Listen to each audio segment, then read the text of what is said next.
अस्सलाम वालेकुम dear students, welcome to our YouTube channel institute of dental sciences. Dear students, आज हमारा lecture 2 है जो कि पल्पेशन पर होगा। और पल्पेशन के अलावा हम आज के ही लेक्चर के अंदर परकशन, प्रॉबिंग, ओल्फैक्शन और एस्पायरेशन को डिस्कस करने की कोशिश करेंगे। और हमारा जो पहला लेक्चर था वो इंस्पेक्शन पर था। तो अगर आपने हमारा पहला लेक्चर नहीं देखा तो जाकर आप देख सकते हैं, जिसका लिंक मैंने डिस्क्रिप्शन में दे रखा है। तो डियर स्टूडेंट्स, चलते हैं अपने टॉपिक की तरफ। हमारा जो आज का टॉपिक है वो है पाल्पेशन की तरफ। ठीक है, तो पाल्पेशन बेसिकली जो है ये एक ऐसी टेक्निक है जिसमें हम सेंस ऑफ टच को जो है यूज़ करके एग्जामिनेशन करते हैं। ठीक है, सेंस ऑफ टच को हम यूज़ करके क्या करते हैं, एग्जामिनेशन करते हैं। मतलब ये है, palpation is the examination of the method that relies on the sense of touch। तो टेक्निक हमारे पास इसकी क्या है पाल्पेशन की।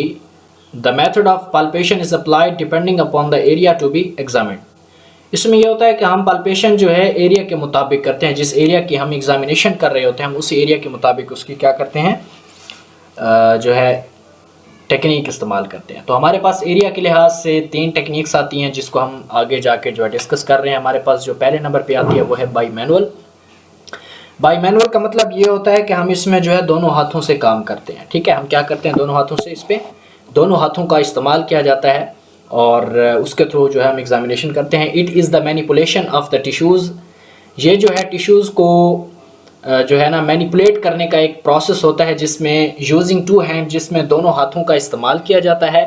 और 2 fingers of the both hands, या फिर दोनों हाथों की जो दोनों उंगलियां होती हैं उसको इस्तेमाल किया जाता है इसमें। It is used for the examination of the cheeks. ये आपके पास जो है इंपॉर्टेंट लाइन भी है, इसको आपने याद भी करना होगा। आपसे कोई भी पूछ सकता है, एग्जामिनेशन के अंदर भी पूछ सकता है, वाइवा के अंदर भी पूछ सकता है, ऑस्पी के अंदर भी पूछ सकता है। ये आपके लिए बहुत ही यूज़फुल इन्फॉर्मेशन है। कोई भी आपसे सवाल कर सकता है कि जो हमारे पास पाल्पेशन के अंदर बाई मैनुअल टेक्निक होती है वो हम किस जो है पर्पज़ के लिए इस्तेमाल करते हैं। तो आप उनको बता सकते हैं कि जब हम चीक्स की एग्जामिनेशन कर रहे होते हैं, या फिर उसके अलावा फ्लोर ऑफ द माउथ को जब हम एग्जामिन कर रहे होते हैं, या फिर स्लेवरी ग्लैंड स्टोन्स को डिटेक्ट करने के लिए बाई मैनुअल टेक्निक इस्तेमाल की जाती है। ठीक है, उसके बाद हमारे पास आता है बाई डिजिटल। बाई डिजिटल में ये होता है कि इसमें 2 फिंगर्स, एक ही हाथ की 2 फिंगर्स को इस्तेमाल करते हैं। और अमूमन बाई डिजिटल जो टेक्निक होती है ये हमारे पास लिप्स को और बक्कल म्यूकोजा को जो है एग्जामिन करने के लिए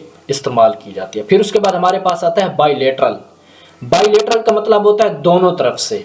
ठीक है, 2 तरफा भी आप इसको बोल सकते हैं। इसमें यह होता है जब हमने किसी भी स्ट्रक्चर की सिमेट्री को मालूम करना हो, used to compare the symmetrical structures. मिसाल के तौर के ऊपर जिस तरह आपको पिक्चर में दिखाया जा रहा है TMJ। ठीक है, तो इसमें आप इसको कंपेयर कर सकते हैं कि आया कि हमारे पास जो TMJ जॉइंट है ये सेट है या इसकी एंगुलेशन ठीक है नहीं है। तो ये इस पर्पज़ के लिए बाईलेटरल टेक्निक इस्तेमाल होती है। उसके अलावा है features that can be revealed by the palpation include. Question आ सकता है आपके पास कि ऐसे कौन से फीचर्स हैं जो पल्पेशन के थ्रू हम जो है ले सकते हैं। तो इसमें कंसिस्टेंसी होती है, ठीक है, मोबाइलिटी आती है हमारे पास, एक्सटेंट आती है किसी भी चीज़ की, साइज़ और शेप हम इससे जो है हम ले सकते हैं, और सरफेस टेम्परेचर वगैरह भी एग्जामिन कर सकते हैं। इसमें कुछ लिमिटेशंस हैं, पल्पेशन की जो लिमिटेशंस हैं वो इम्पॉर्टेंट हैं, आपको याद होनी चाहिए।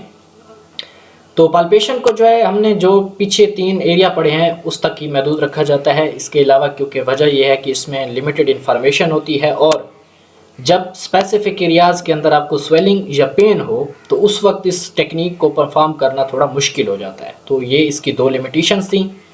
फिर उसके बाद हमारा जो तीसरा टॉपिक है वो है परकशन का। ठीक है, परकशन बहुत ही जो है हमारे पास एक इंटरेस्टिंग टॉपिक भी है।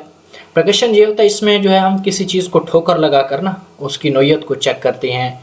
मिसाल के तौर के ऊपर आपके पास एक केस आता है और पेशेंट कहता है कि मेरी जो है इस साइड पे बहुत दर्द हो रहा है और पता नहीं चल रहा कि कौन सी जगह है। आपने क्या किया, उसका मुंह खोला, ठीक है, और उसको बोला कि मैं जो है आपके दांत के ऊपर थोड़ी सी ठोकर लगाऊंगा, अगर आपको कोई दर्द वगैरह या तकलीफ़ हो तो बताना है। अब आप क्या करते हैं, आप उसका मुंह खोलते हैं और ऊपर जो है इस तरह ठोकर लगाते हैं। ठीक है, तो जैसे ही दांत के ऊपर आप स्ट्राइक करेंगे, अगर वो दांत इन्फेक्टेड हुआ तो पेशेंट आपको रिएक्शन देगा। इसको हम सादा अल्फाज में टीटीपी बोलते हैं, ठीक है, टेंडर टू परकशन, ठीक है। और इसको जो हम आगे भी जाके पढ़ेंगे। तो it is the striking off the teeth. Striking का मतलब होता है कि टकराना। दांत को किस चीज़ से टकराएंगे, या तो अपनी फिंगर्स के थ्रू, या फिर जो हमारे पास इंस्ट्रूमेंट होगा, डेंटल इंस्ट्रूमेंट स्पेशली जो हम मोस्टली यूज़ करते हैं, वो हमारे पास माउथ मिरर की जो बैक साइड होती है उसको जो हम टेंडर करने के लिए, स्ट्राइकिंग करने के लिए इस्तेमाल करते हैं। Used to evaluate the tenderness and pain. ये पेन और टेंडरनेस को जो है तशखीस करने के लिए परकशन की टेक्निक इस्तेमाल की जाती है। Striking the tooth with fingers और an instrument watches the patient's reaction. Patient के रिएक्शन को देखने के लिए हम जो है ये टेक्निक इस्तेमाल करते हैं, ठीक है, जो मैंने आपको पहले डिस्क्राइब की है कि उसके दांत पर थोड़ी सी जो हम क्या करेंगे, उसको जो है टच करेंगे, उसके ऊपर थोड़ा स्ट्राइक करेंगे। 2 कैरेक्टरिस्टिक्स आर नोटेड। अब परकशन के अंदर 2 कैरेक्टरिस्टिक्स जो है नोट किए जाते हैं। जो हमारे पास पहला है वो है टीटीपी, जो मैंने अभी बात की, टेंडरनेस टू परकशन, ठीक है। इसमें यह होता है टीटीपी पॉजिटिव का क्या मतलब होता है और टीटीपी नेगेटिव का क्या मतलब होता है। 2 क्वेश्चन आते हैं और अमूमन जो है आपको ओरल एग्जामिनेशन के अंदर या फिर जो है कहीं ना कहीं लिखा हुआ नज़र आता है। तो टीटीपी पॉजिटिव तब होती है जब पेशेंट आपको रिएक्शन दे रहा है, ठीक है, जब आपको पेशेंट रेस्पॉन्स मिल रहा है पेशेंट से। जब आप स्ट्राइक करते हैं टूथ के ऊपर और टूथ जो है वो आपको रेस्पॉन्स कर रहा है कि इसके नीचे क्या चीज़ है, या ये दर्द कर रहा है या नहीं कर रहा। अगर दर्द कर रहा है तो वो टीटीपी पॉजिटिव होगा, जिसको लिखा जाता है।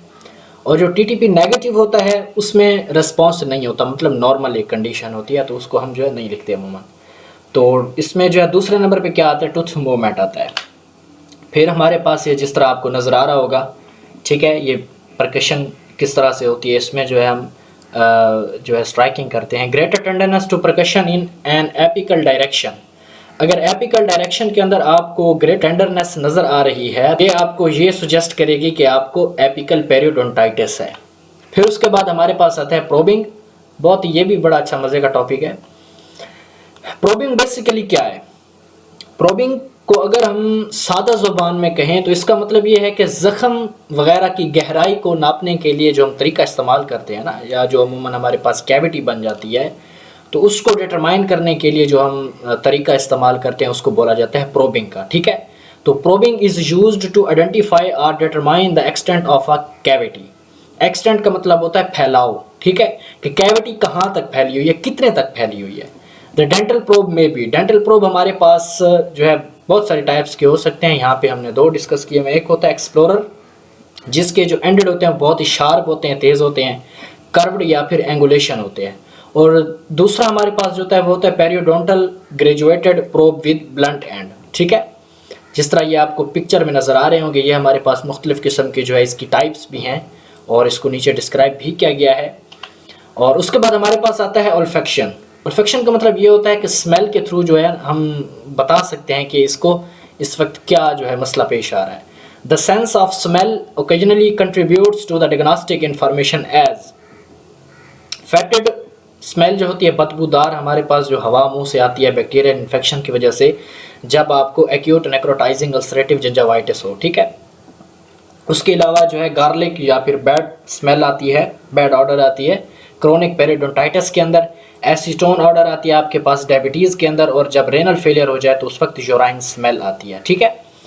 तो ये जिस तरह पिक्चर में है, ठीक है, ये क्रोनिक पेरियोडोंटाइटिस है, ये हेल्थी आपको नज़र आ रही है। और साथ ही जब पेरियोडोंटाइटिस हो जाती है तो उस वक्त क्या होता है, ठीक है। और ये हमारे पास है एक्यूट नेक्रोटाइजिंग अल्सरेटिव जिंजावाइटिस, ये आपको नज़र आ रही होगी। लास्ट में हमारे पास आता है एस्पायरेशन। एस्पायरेशन में क्या होता है, इसमें जो है withdrawal of fluids from the body cavity. इसमें से जो हमारे पास बॉडी कैविटी है, इसमें से फ्लूइड को जो है विथड्रॉ किया जाता है। और अमूमन ये जो हमारे पास एस्पायरेशन या एस्पायरेट टेक्निक होती है, ये पैथोजन की सेंसिटिविटी और पैथोजन के कल्चर को, ठीक है, टेस्ट करने के लिए, उसको आइडेंटिफाई करने के लिए इसको टेस्ट किया जाता है।